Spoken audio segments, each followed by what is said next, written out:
Hello, I'm Annette Funicello. Or wait a minute. I'm sorry, Steve Allen. The reason I was chosen, I guess, to talk to you about giftedness is that I was a gifted child. You may not believe that, look at me today. But the interesting thing about that is that I didn't find out about that till I was about 50 years old, which is a little bit late, I think. They do it better these days. This has been called the year of the gifted child, and so it seems appropriate to explore this subject of giftedness. What does the word mean? How can you tell if a child is gifted? Are public schools doing anything special to address their needs? Some people have said that there's no need for gifted programs. They say, after all, if they're so smart, they can take care of themselves, can't they? Well, it's a fair question. To find out the answers to these and other questions, we talked with parents, teachers, experts, policymakers, and of course kids. Lots of kids. So, just what do we mean when we say a child is gifted? My definition is a child who is above average, who got there first with the most. For example, he's spoken sentences before most children do. He has a bigger vocabulary. As a rule, language probably approximates intellectual functioning better than most of the motor milestones, and social development would be in on that also. You can look at drawings which the child does at the various ages. If the child is really doing complicated drawings by the time they're 2.5 or 3. The first indicator, and the ones that parents will understand, is that their child is very expressive in his language abilities. They talk early, typically. The children use words well. They use adjectives and adverbs to describe the materials that they work with. They talk in complete sentences. And they typically can use word humor. If you have a child that at age 4 can make his own puns and his own jokes, then you have a very special child there. What we find is that children that are gifted have some, regardless of where those talents lie, have the same kinds of behavioral characteristics. They have that flair that says they are different from their group. And I like to use the word flamboyant, that the child that's going to be flamboyant in music is different than that child that is going to be flamboyant and stand out in the area of mathematics. But they both have a very special and characteristic way of doing things that sets them apart from their age group. I would tell the neighbors, gee, Andy's counting, and he was 10 months old, and they would say, come on, you're one of those mothers. You could see them kind of leave you, and I would try to talk to the pediatrician about it, and he would look at me like I was crazy. And until they performed, I hate that word, but until they did something like that and show these people, then these people would come to me and they'd say, do you know that they can do this? My own gifts as a child, modest as they were, had mostly to do with writing little songs at the piano and making up jokes, poems, little essays, short stories, that sort of thing. Another indication, and this is rather common among gifted children, is a great curiosity. I was constantly asking questions of the tall people around me. Didn't get all that many answers, that's the problem. In fact, one of the women who took care of me in those days solved the problem in terms of her own satisfaction and convenience at least by saying, now Stevie, we have here a question box. It was invisible. And whenever you think of a question, put the question into the question box and we'll get to those questions later. Well, about 50 years have passed and we haven't gotten to those questions yet, and she's no longer around to be of any help. So that's not the way to do it if you have a child who asks a lot of questions. So anyway, we know something now of the definition of giftedness and some of the signs to look for, but why do these kids need special attention? With all their gifts, why can't they make it on their own? Why should they make it on their own? Why should they be required to make it on their own when we don't ask that of any other student in the school population? Additionally, on that same point, we have, if they could make it on their own, think of how much more they could do with a little bit of assistance.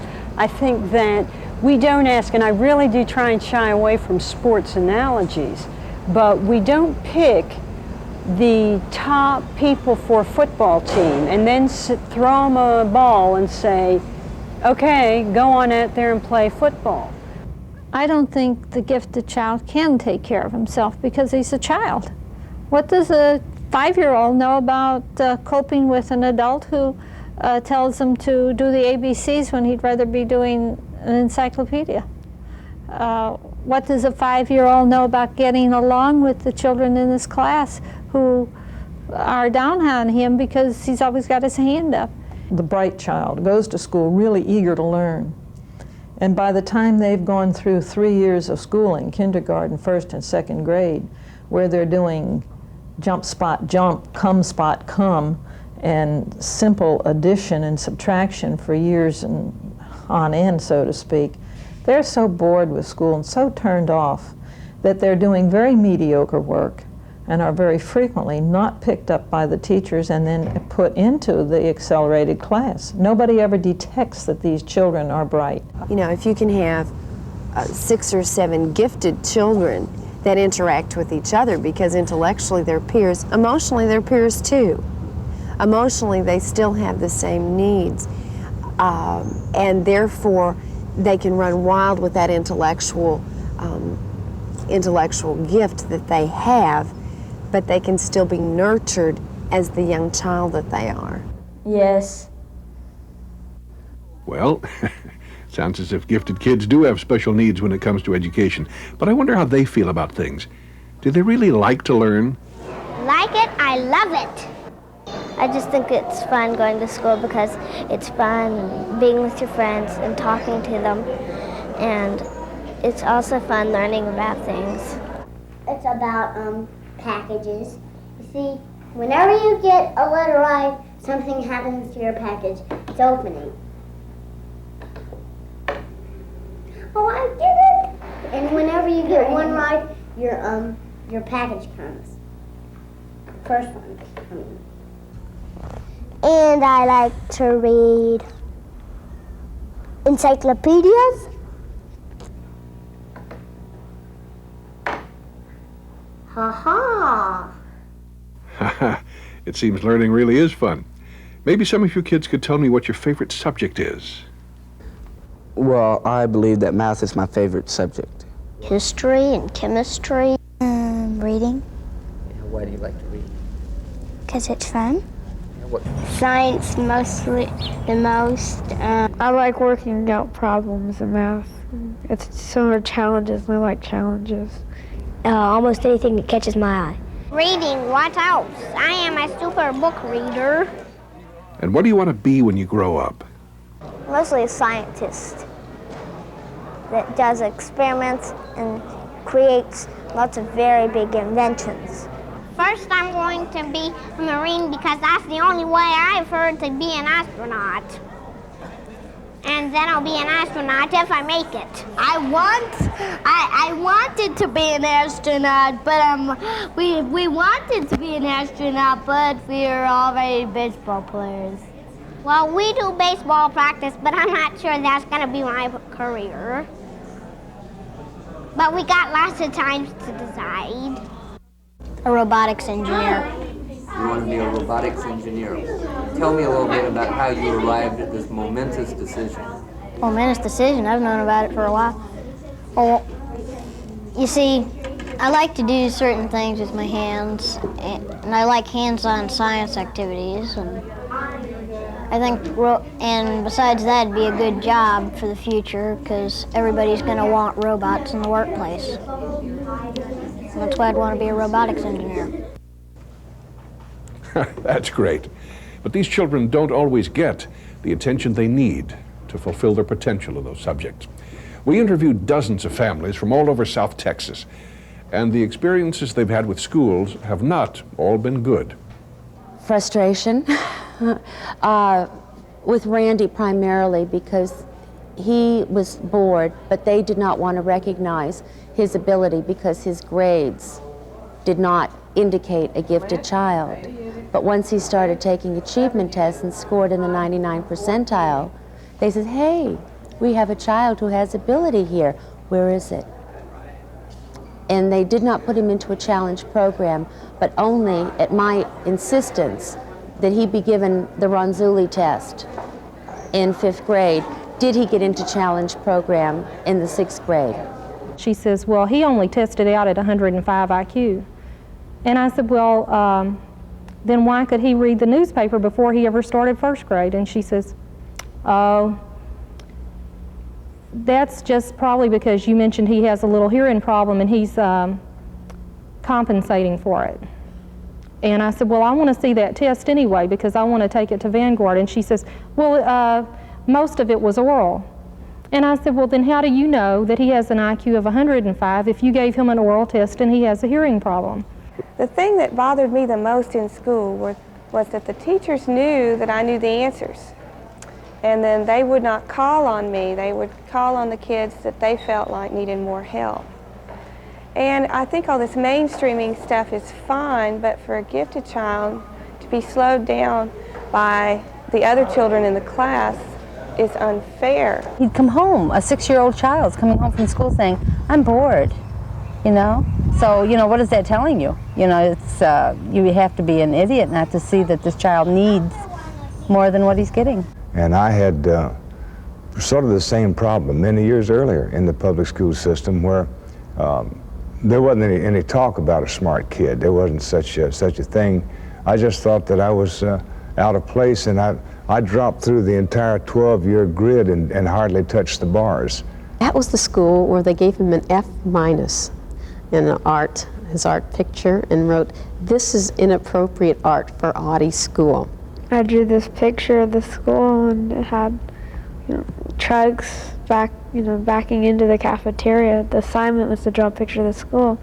So I drew a picture of the school, and it had trucks, you know, going into the cafeteria, and Michelob and marijuana and all that.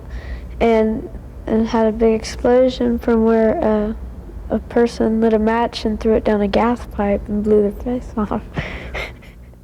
Oops.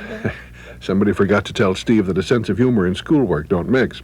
However, he got the last laugh. The next week, he won 1st place in an art contest. Even though some schools and districts claim to have programs for the gifted, there's often a difference between statement of policy and actual performance. The student will be expected to answer questions at the analysis, synthesis, and evaluation levels of thinking. And Bloom's taxonomy is the questioning or thinking strategy that our program is based on and that most of our staff development programs have been based on. It basically divides thinking and questioning to 6 different levels. And the academically able student should spend more time at the higher levels.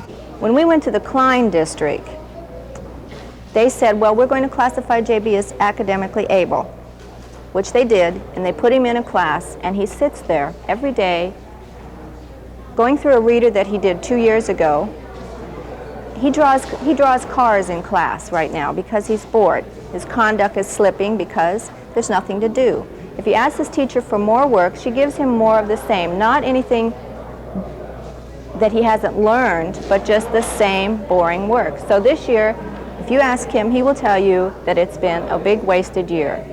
There's only one computer in the whole school, so we hardly ever get to use it.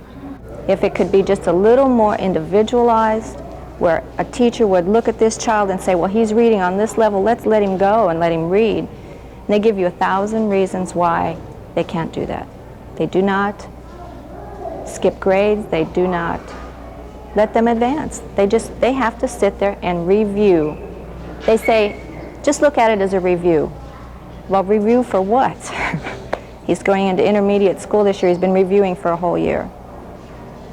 First, I think I get rid of the administration. Because we have a terrible administration at our school. What's wrong with it? They don't handle problems right. Like, there'll be a kid who'll bring a gun to school and threaten to shoot teachers, and he'll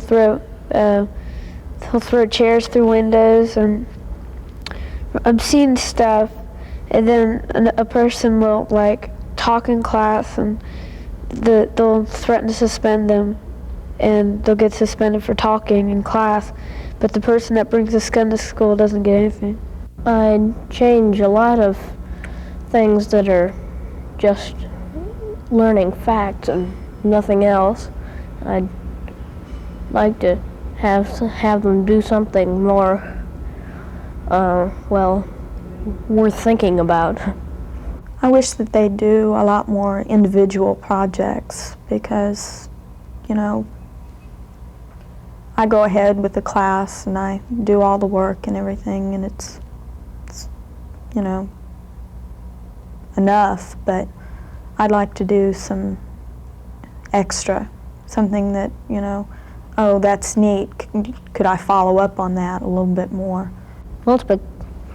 Addition, subtraction, multiplication, and division gets old after a while. What kind of things would you like to do in math? Algebra. Well, as you've heard, it's not always easy to be a gifted child or the parent of one. The schools have historically been unprepared to deal with the very special needs of this minority, or in some extreme cases, even to admit there is a need. But that's not the whole story. There's a growing awareness around the country of the importance of programs for the gifted. Here in Texas, there are many exemplary programs that are working wonders with these children. We visited several schools that have different approaches, but seem to be very successful. We have borrowed liberally from ideas from other school districts who have some exemplary programs, and there's a number of exemplary programs in the state.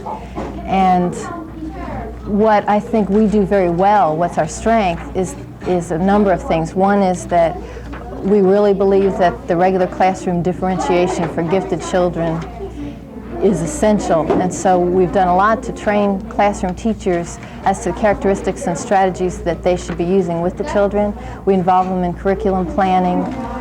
Many of them have as much training as a teacher in a pull-out program might have. And we meet in problem-solving sessions for how to integrate the curriculum between the regular and gifted classroom, so that when I'm doing something like this with independent studies, the children can do some more advanced kinds of things where they're interacting with a mentor and having interviews with experts and making a videotape, say, on their product, because they already know how to do their outlines, they already know how to ask good questions. They have a lot of the research skills that we build on because of what's going on in the regular classroom. To get an idea of how Peggy's program actually works, we talked to her students about their projects. I'm working on a letter that I'm going to print up and send to a structural engineer so I can do get some information on some of the safest geometric shapes in architecture to design to do my report. Braille, Ray Charles, Beethoven, Edison, Einstein, Helen Keller, Moses, Demosthenes, FDR, Teddy Roosevelt, Jerry Joel, and Hans Christian Andersen. They were all determined. They had their minds set upon, they decided that they weren't going to just sit back and say, I'm a nobody. And then they had somebody that would help them. That they had mentors. They had a mother or a father or a teacher that would be by their side and would push them. Antique toys, mostly Victorian, because that's where most of the information's on. Well, what made you decide to do your project on antique toys? Well, why not? They reflect the cultures of the age, and I've been surrounded by toys for most of my life. Why not? You're right, Jeff. Why not?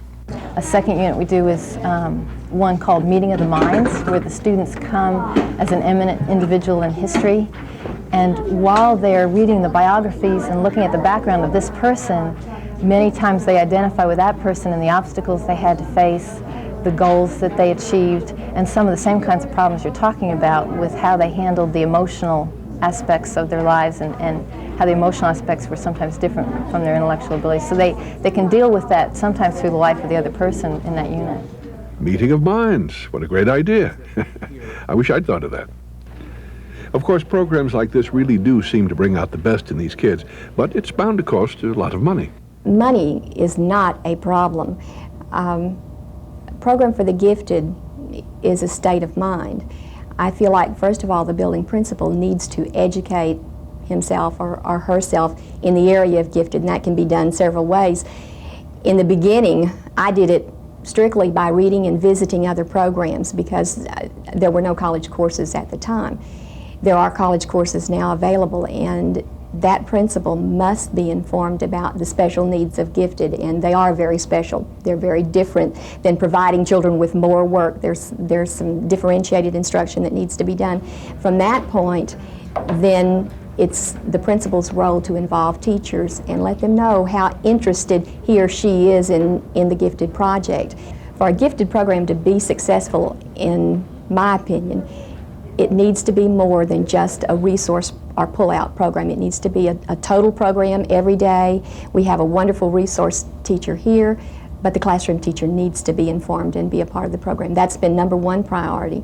The second priority has been to involve parents. The parents are very, very active and very encouraged to participate. And you can participate in about any way. You can work at grading papers, you can actually do classroom teaching, you can participate in field trips.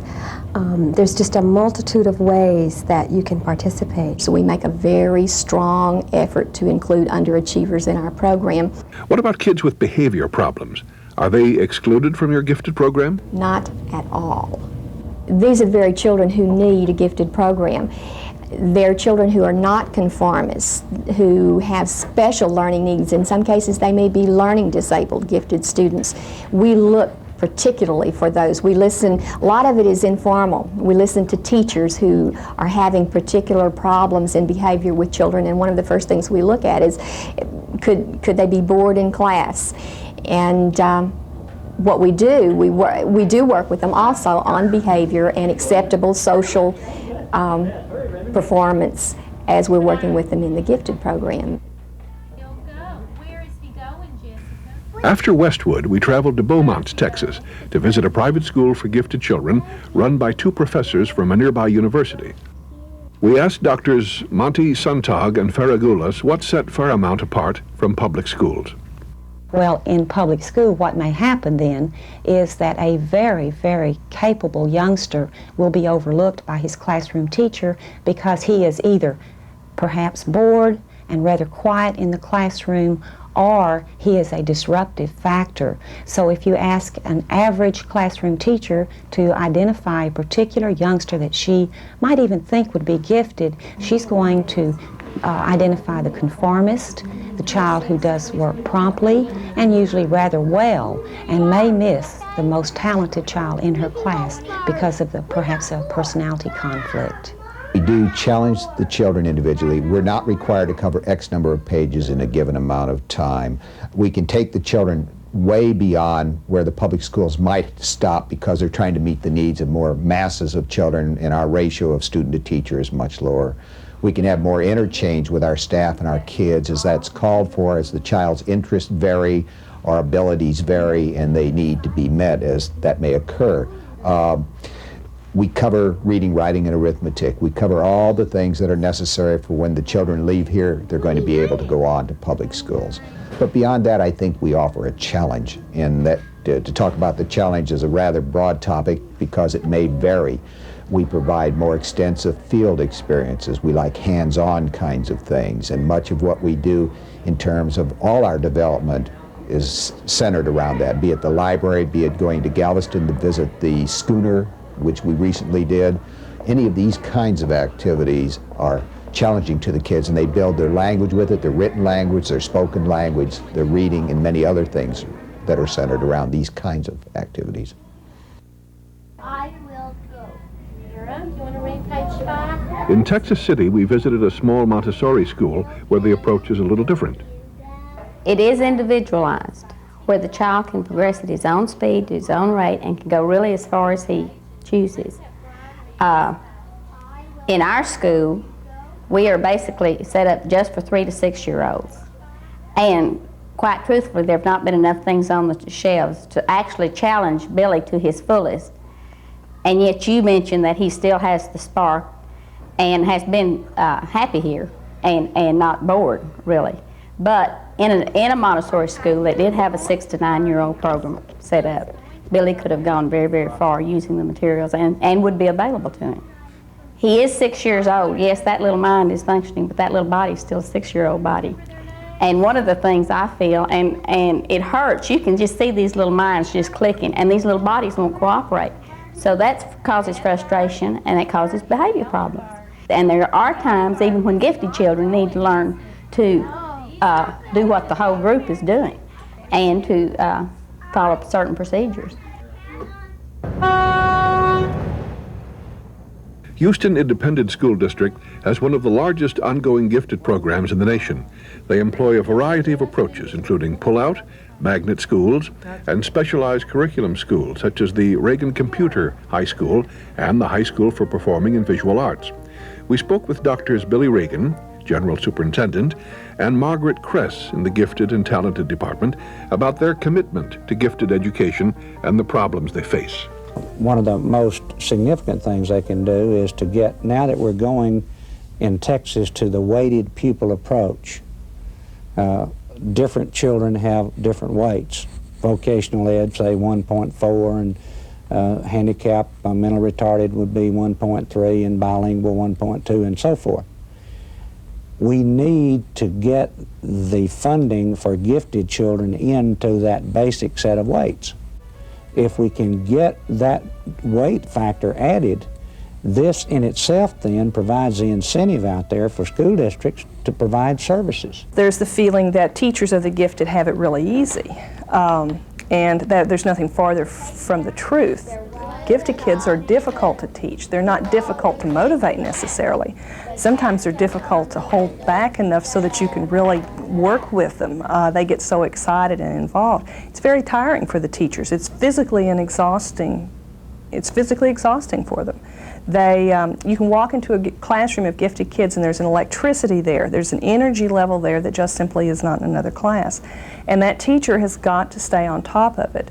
In addition to which, the children just consume information faster. One of the Houston District's more notable achievements is the High School for Performing and Visual Arts, one of only 2 in the nation. Its unique curriculum provides an opportunity for children with non-academic talents to excel. The school started in 1971 to give an opportunity to talented young high school students to pursue an intensive study in a given art area, at the same time doing the academic work that is required for high school graduation and for college admission. We find that whatever the level of academic gift, it is motivated by being surrounded with the art area in which the student has particular interest. We do not find instances in which academic motivation drops, but in which it rises. We don't have discipline problems. We don't have attendance problems. It's a very positive kind of situation.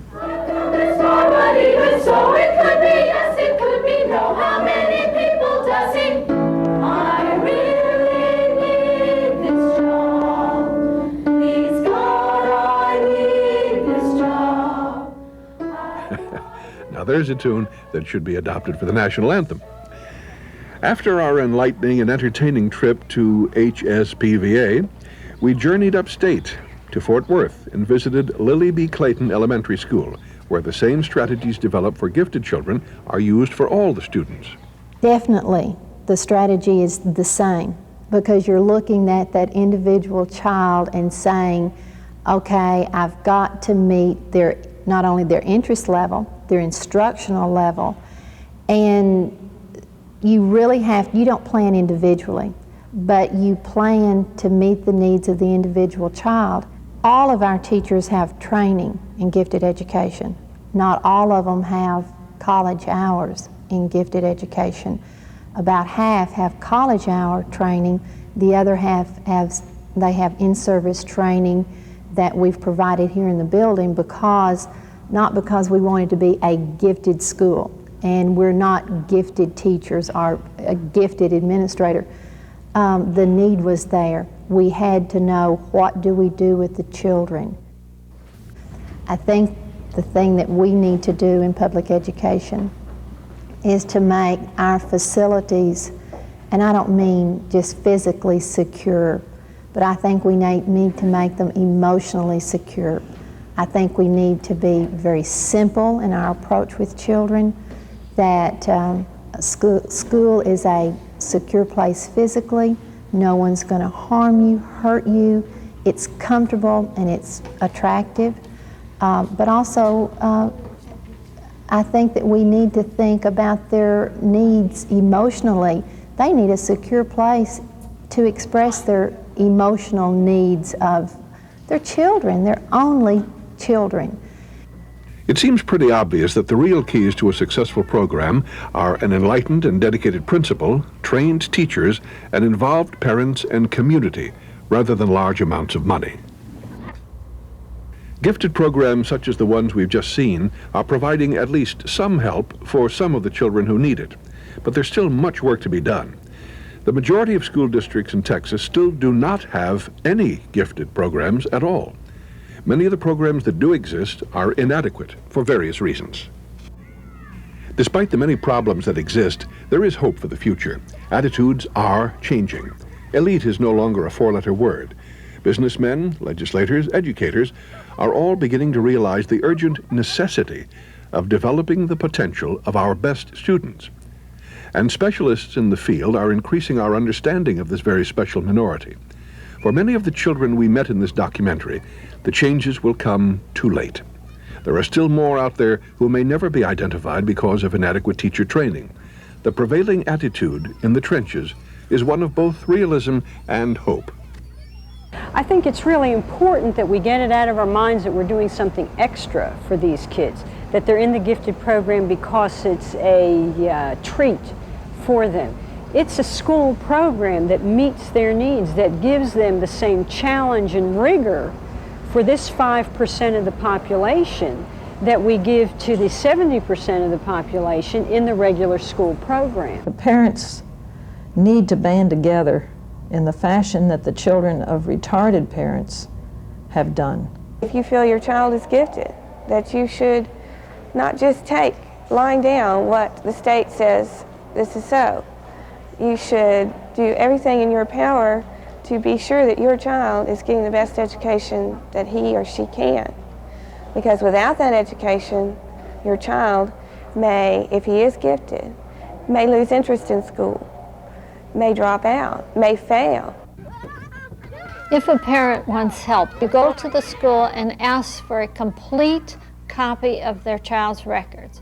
When they have that, they can talk to people who are knowledgeable about what's in the records and get help. The first place, I guess, to go would be to the school, the principal, and then to the superintendent or the director of gifted program, and then to the State Department of Education. If all those fail, then go to other organizations and to support groups.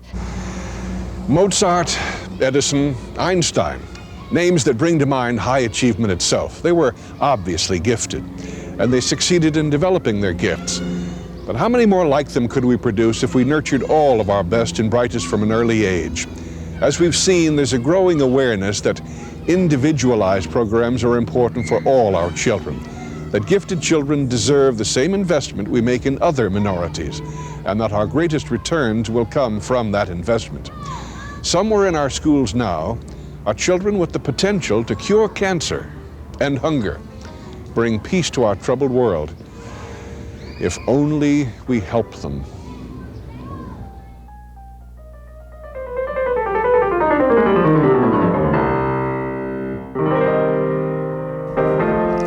I want to know that the mummies that live in Egypt, why they live in, you know what, why do some mummies live in pyramids? Why do they do? Nobody plays with me.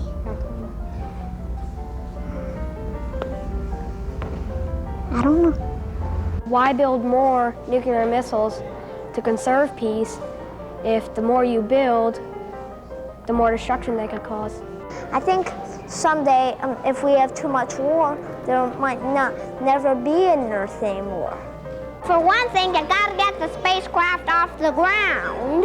That would take a lot of fuel because gravity's always pulling you down towards the center of the Earth.